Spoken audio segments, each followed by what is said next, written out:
au 8 avril, au moment où ça avait le plus baissé, j'ai fait un effort pour aller mettre 2000 $ de plus parce que j'ai vu que les actions, elles n'étaient pas chères. Donc vous voyez, ces 2000 $ aujourd'hui sont valorisés, ça s'est très bien repris. Et le plus important, c'est cette courbe-là, vous voyez, c'est de montrer que tout ça augmente de façon exponentielle. Donc entre vos apports, les rendements en dividendes de vos actions et la valorisation de vos actions. Et l'objectif de cette chaîne, c'est de vous montrer qu'en fin de compte, ce n'est pas des choses ultra compliquées. Moi, je vous explique toute ma stratégie et j'ai vraiment voulu faire une chaîne où justement je démontre que ce n'est pas si compliqué que ça. Il n'y a pas besoin d'être un génie de la finance. Il faut avoir les bonnes informations, certes, mais c'est les informations que je cherche à transmettre via cette chaîne et que c'est vraiment à la portée de tout le monde. Donc, bonjour les investisseurs, bonjour les investisseuses, bienvenue à un nouvel épisode de l'Académie des dividendes. Donc là, je voulais vous faire un petit bilan après une année. Donc pour montrer qu'en un an, vous voyez ici, j'ai augmenté en fait mon capital de 41 000 euros. Donc vous voyez ici, j'étais à 36 000 euros en avril en fait 2024 et un an après, j'ai doublé mon capital. Donc comment j'ai fait ça? C'est en mettant, on va pas tricher, hein, le maximum d'apport possible. Donc vous voyez par exemple ici, 1000 euros, 200 euros, 1000 euros, 200 euros, 1000 euros, encore 1000 euros. Puis vous voyez ici, encore 1000, encore 1000. Et ici, même cette année, je suis en train de mettre des 2000 euros par mois. Voilà. Vous voyez, donc effectivement, je mets le maximum que je peux. Donc pour faire grandir mon capital le plus rapidement possible. Et puis en fait, il y a une boule de neige qui se crée entre les apports que je mets, les dividendes que je touche de mes actions. Vu que cette chaîne s'appelle l'Académie des dividendes, j'investis dans des actions qui me versent des dividendes. Alors si je choisis des actions qui versent des dividendes, c'est que en fait, c'est un signe de bonne santé financière en fait, d'une société. C'est-à-dire qu'une société qui verse des dividendes à ses actionnaires, ça signifie qu'elle est en bonne santé financière, qu'elle génère suffisamment de bénéfices pour non seulement financer son activité, faire des investissements en recherche et développement, mais aussi pour rémunérer ses investisseurs. Donc ma stratégie, c'est de ne choisir que des actions qui versent des dividendes. C'est pour moi une garantie que l'entreprise fonctionne correctement simplement et génère du bénéfice. Ensuite, il y a aussi l'appréciation de ces actions. Ça veut dire que si vous avez choisi des bonnes sociétés, elles vont se valoriser dans le temps. Donc comme si elles se valorisent dans le temps, votre portefeuille, sa valeur, elle augmente aussi. Donc là aussi, vous allez gagner de l'argent par l'appréciation en fait, de vos actions. Donc vous voyez, vous avez les apports que vous mettez, les dividendes, plus la valorisation de vos actions. Et tout ça, ça fait une boule de neige qui augmente de façon exponentielle. Donc vous vous souvenez, j'avais commencé la chaîne, j'avais 20 000 euros. Et puis, je crois que j'avais mis un an pour passer pratiquement de 20 000 à 30 000 euros, parce que je faisais des apports à l'époque de 500 euros par mois. Et puis là, vous voyez, en un an, donc j'ai doublé le capital. Et maintenant mon nouvel objectif, c'est d'atteindre les 100 000 euros. C'est pour moi un palier très important. Et des grands spécialistes en finance disent que c'est d'ailleurs le plus difficile à faire, c'est d'arriver au premier 100 000 euros et qu'ensuite la boule de neige, elle s'emballe, ça va encore plus vite. Et effectivement, c'est ce que je constate, c'est qu'avec le temps, on gagne de l'argent de plus en plus vite. Là, par exemple, depuis le début de l'année, vous voyez, ça a augmenté. En fait, bon, là, c'est exagéré, 32 000. En fait, j'avais fait un retrait. Vous voyez, si on met ici sur un an, j'avais fait un retrait pour essayer de faire un investissement immobilier qui, pour finir, c'est pas concrétisé. Donc, j'avais remis, mais vous voyez, au 29 janvier, j'étais à 62 000 euros. Et de 62 000 euros, je suis passé à 78 000 euros. Donc, 16 000 euros d'appréciation en 3 mois. Alors certes, j'ai fait des apports, vous voyez ici 100 euros, 2000 euros, hop, encore 500. Enfin, vous voyez, j'ai fait le maximum d'apports que je pouvais, mais j'ai aussi un gain très important en fait depuis le début de l'année. Vous voyez, je suis à plus de 10% en fait là si on se met en 2025. Je suis à plus de 10% de rendement depuis le début de l'année. Donc vous voyez, sur un portefeuille à 70 000 euros, ça veut dire que j'ai 7000 euros de gain pratiquement. Donc vous voyez, en 4 mois, ça fait, je sais pas, pratiquement 2000 euros de gain par mois. Donc vous voyez à quel point ça peut aller vite. Donc vous voyez qu'ici, je n'ai pas paniqué quand il y a eu la crise en fait, des taxes. Je vous avais fait des vidéos pour vous dire ne paniquez surtout pas. Ici, mon portefeuille, il était à -5, -6 au mois d'avril. Et vous voyez que ça s'est complètement repris et que je suis même en gain pour finir au mois d'avril. Là, on est à la fin du mois. Donc vous voyez, il faut être très stratégique en bourse et faire souvent l'inverse de ce que fait la meute, si je peux me permettre le terme. C'est-à-dire que quand les gens ils paniquent, en fait, c'est le moment d'acheter.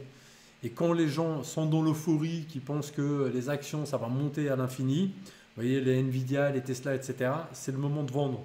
La même chose pour les cryptos. Quand tout le monde panique, en réalité, c'est là qu'il faut acheter. Et quand on est dans l'euphorie, que les gens pensent que ça va monter à l'infini, c'est le moment de vendre. Il faut fonctionner à contre-courant, en fait, parce que la majorité se trompe souvent. Et ça, c'est les stratégies qu'applique quelqu'un comme Warren Buffett. Vous voyez, moi, je me suis inspiré en fait de ces stratégies. Et vous allez voir que lui aussi, il n'a pas des actions extravagantes en fait dans son portefeuille. Donc, vous voyez que ces stratégies elles fonctionnent hyper bien. Vous voyez, il a plus de 20% de rendement annuel, 28% ici, 33% en 2019. Alors, vous voyez, la bourse, c'est pas magique. Il y a des années où ça baisse, des années où ça monte. Mais en fait, ce qui importe, c'est la moyenne ici des investissements. Vous voyez, la moyenne en fait de gains.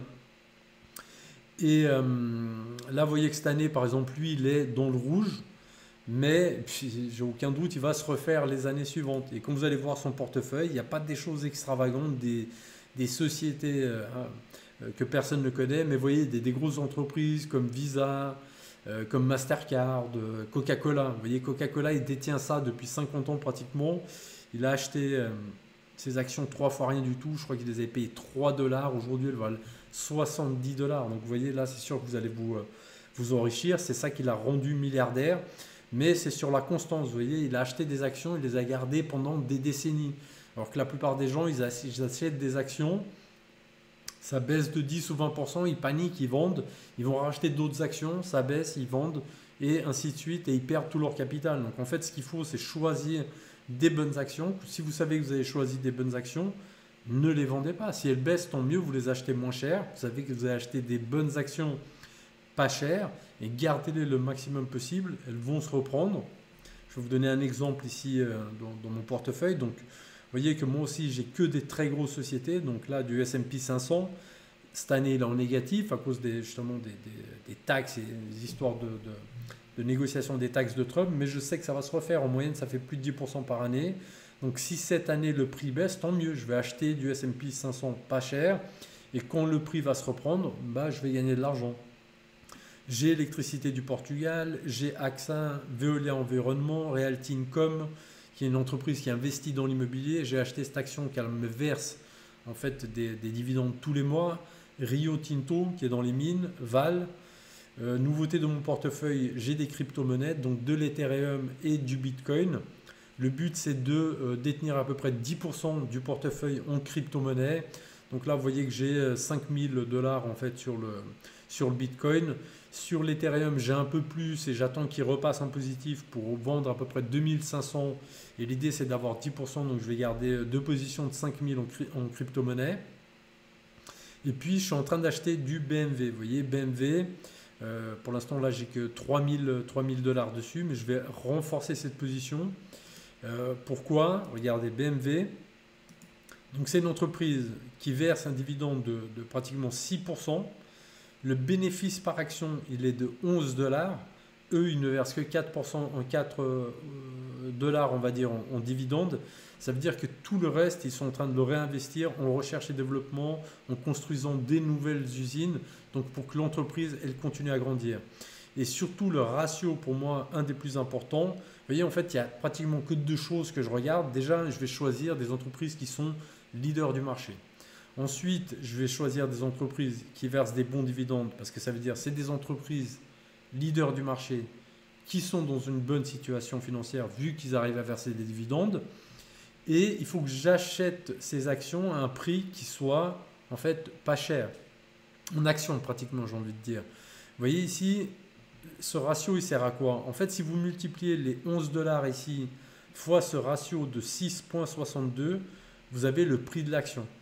Et ça veut dire quoi? Ça veut dire qu'en 6 ans, ici en 6 ans, vous multipliez votre bénéfice par action par les 6 années et vous avez le prix en fait de l'action BMW. Donc ça, un ratio, on va dire, entre, là il est extrêmement bas, entre 6 et 15, c'est un ratio correct. Quand un ratio il est PE il est trop élevé, ça veut dire que l'action elle est survalorisée et puis que les investisseurs ils pensent que l'entreprise demain elle va rapporter 10 fois plus d'argent. Je vous montrer l'exemple avec Tesla. On va prendre les mêmes indicateurs. Regardez ici, donc pas de dividende. Elle génère un peu de bénéfices, 1,8 dollars par action. Donc elle réinvestit le tout vu qu'elle ne donne pas de dividende. Mais le ratio PE, il est de 156.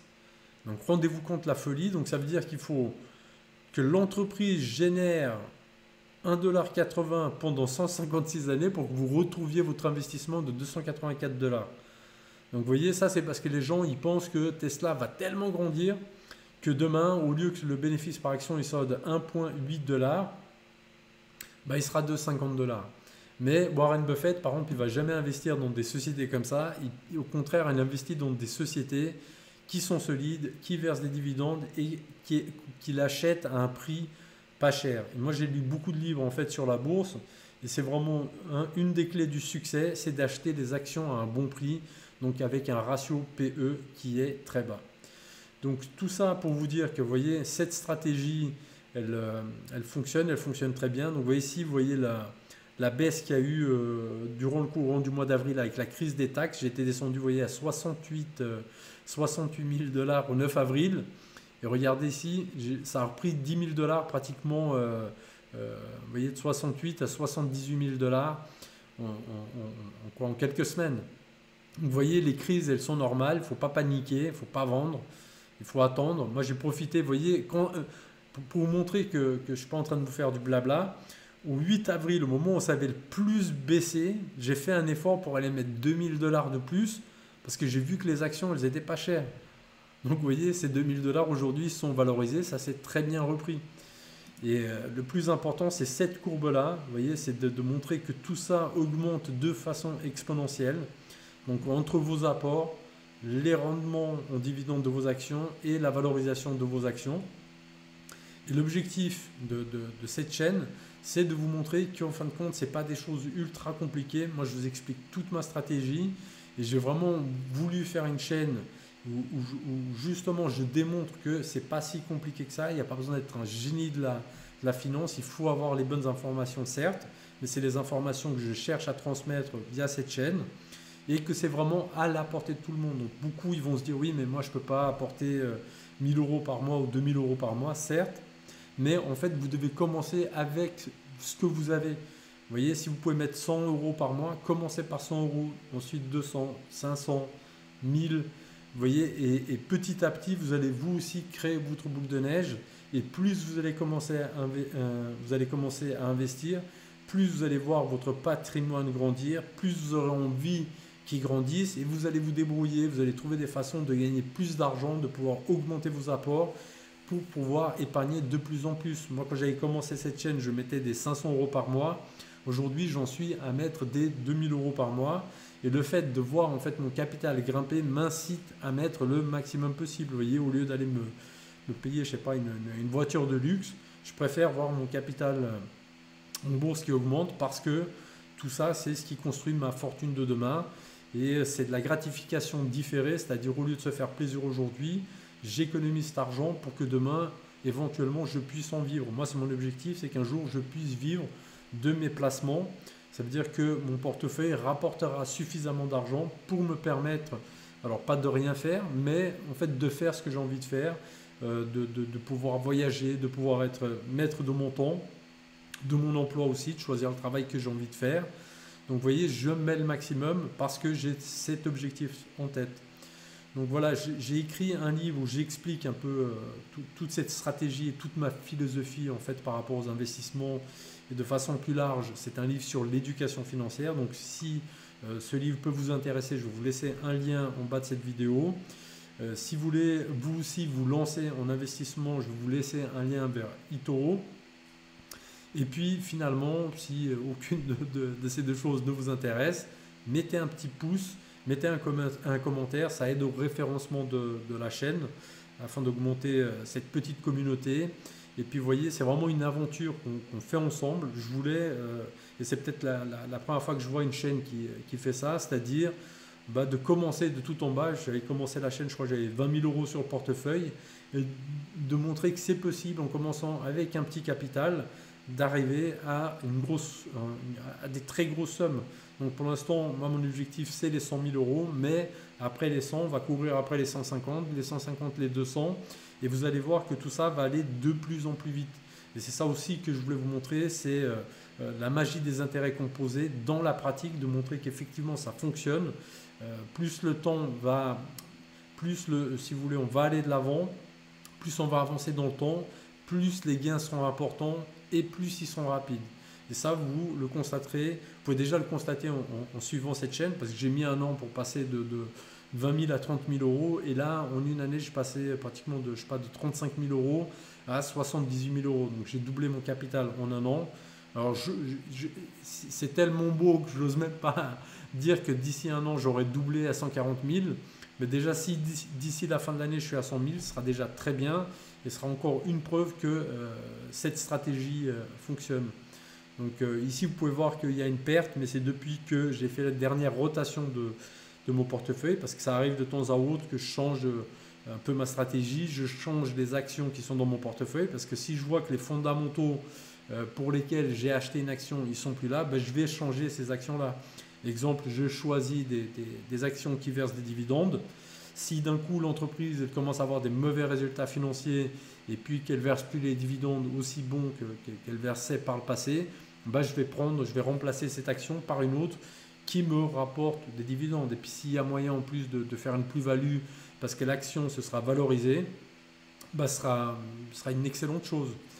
Donc voilà les amis, j'espère que cette vidéo vous aura plu. Continuez à suivre la chaîne et on va grandir ensemble, et vraiment lancez-vous afin que on puisse fêter chacun de notre côté nos succès en bourse. Et je vous dis à très bientôt les investisseurs et les investisseuses.